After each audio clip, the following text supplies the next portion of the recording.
Welcome back, everyone. I can only conclude that it was the will of Allah for me to come across two items of interest recently. Here's the first one. I was once asked by a fellow professor, after giving a 101 presentation on Islam, if I could honestly say to him with a straight face that Islam was not a threat to him. I responded to him by saying, Islam is not a threat, but it is a test. Islam as a religion and the Muslim community provide a potent test to almost every political and social movement, trend, claim, or party in our Western societies today. And if you don't reckon with this test, you risk not just alienating or oppressing Muslim populations, but robbing yourselves of the opportunity to appreciate the beauty of what has been made foreign to you before, and not remedying the gaps in your own thinking and practices. Islam is not a threat, you see, to you or to me. No, it's a test.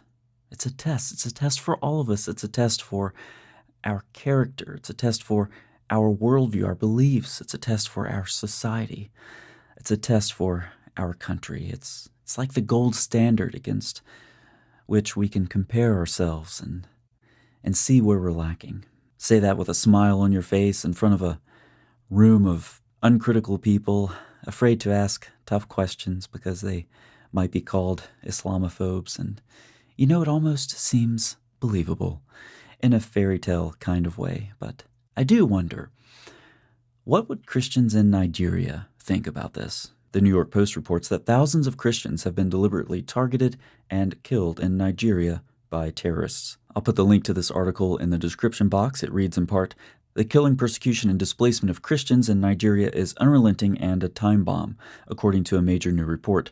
Christians are deliberately targeted, as well as Christian communities, their livelihoods, faith leaders, and places of worship, according to a report by Open Doors International, a faith-based nonprofit working to raise awareness of global persecution, aiming to mobilize prayer support and action among Christians. Christians are reportedly becoming an endangered species there, says the report. Last year alone in Nigeria, there were more people that were killed because of their Christian faith than all other places in the globe combined.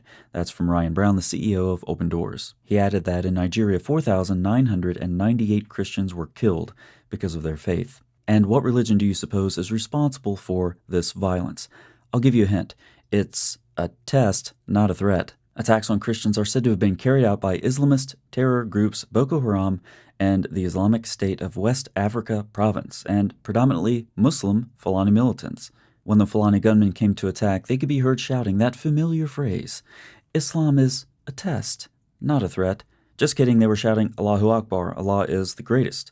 We will destroy all Christians." Other interviewees report that in some cases, Christians are being forced to convert to Islam to get food or to preserve their livelihood. In addition to violence, internally displaced persons have obviously gone up. In 2014, there were about 1.1 million displaced, and as of 2023, there were 3.4 million. I'm sure this IDP issue, which has been growing in recent years, will get just as much attention as the so-called Palestinian refugee problem, which has been intentionally perpetuated for decades. The report claims supporters of the Islamist terror group, You mean testing group, Boko Haram, are particularly vindictive against Christians in Nigeria. Boko Haram target people that are working with the church, claims one interviewee. Maybe you have a position like secretary, or you have any position in the church, you're a target. In every community, they have a list of people they're looking for. This week, South Africa's most senior Jewish clergyman had some unusually harsh words for the Pope and the head of the Church of England for not helping their Christian flock in Africa.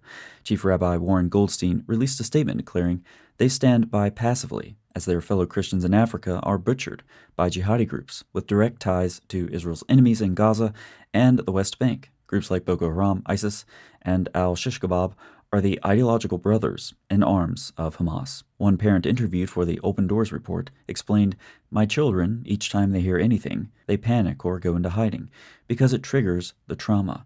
The terror of the attacks has not stopped, rather it has increased." So what can be done about this from the Christian perspective? Well, the organization Voice of the Martyrs is very well known, reputable, and trustworthy. They're doing work specifically in Nigeria to try to relieve some of this suffering. So if you're looking for avenues to help out, that's a very good one. Also, of course, as Christians, we should set aside time and pray for the Christians in Nigeria every day. Lift them up in our prayers in their tribulation. Also, pray to be like them. Don't only pray for them, pray to be like them. Pray to emulate their faith and their courage. Here in the West, we have more than our fair share of cowards, it seems, in every aspect of our society. And that includes, unfortunately, the Christian life. And so we would do well with many fewer cowards all around, including Christian ones. So let's pray to be more like our brothers and sisters in Nigeria.